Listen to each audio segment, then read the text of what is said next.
ngiyangizwa manje bekhona ngo-MDR okanye ngo-XDR umehluko yini lapho sikuphi?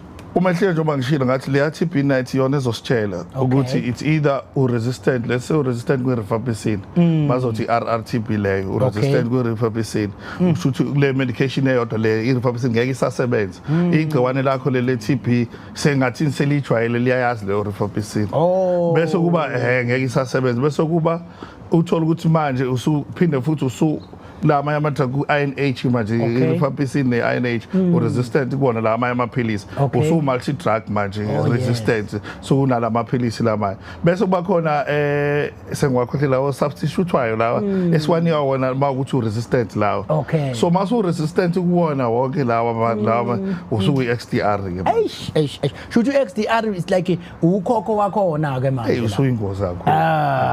Manje ke kubaleke ngani ukuthi umuntu awaphuza awaqeda amaphilisi nobungozi bokungawaqedi? Yabo nje obuke washo nje ukuthi nalezi zifo ngazo ukuthi ihlaniphile nayo noma sine AI yazo, because once I introduce something kuyizona wangayiqeda nazo ngathi sine memory ukuthi masusathi izothi usabuyisa lo sengimshayele mina sengiyamazi lo akangenzi lutho, so kubaleka ngalokho ukuthi monge neringini nawo umnqobe nje first round umthenqele phansi ukuthi uphuza amaphilisi iziphele leyo round lo 6 months uyaqeda umthele phansi completely, then mawumshiya phakathi uzobuya mayesebuya la uzobuya sekufundile ukuthi kunjani, so kuba ngcono ke makuthi kubalekile ukuqeda amaphilisi ngalokho, because ubuya manje mawusubuya usu-resistant usuthelela lo munye umuntu nge-TB le yona ukuthi i-resistant futhi, so kubalekile ukuthi uqede la maphilisi. Uyakwazi nike ukuthi umuntu athelele omunye uma esewaqalile amaphilisi? Ngathi akuvamisile because uma sewaqalile amaphilisi isikhathi mhlawumbe singawo-2 weeks uba ngacibala kanjalo singawo-2 weeks mhlawumbe sewaqalile amaphilisi ake besamthelela omunye umuntu amaphilisi. Indlela ke neniqoquzele ngazo abantu ukuthi ke besupportane iziphi? Nje mawugula nje umndeni.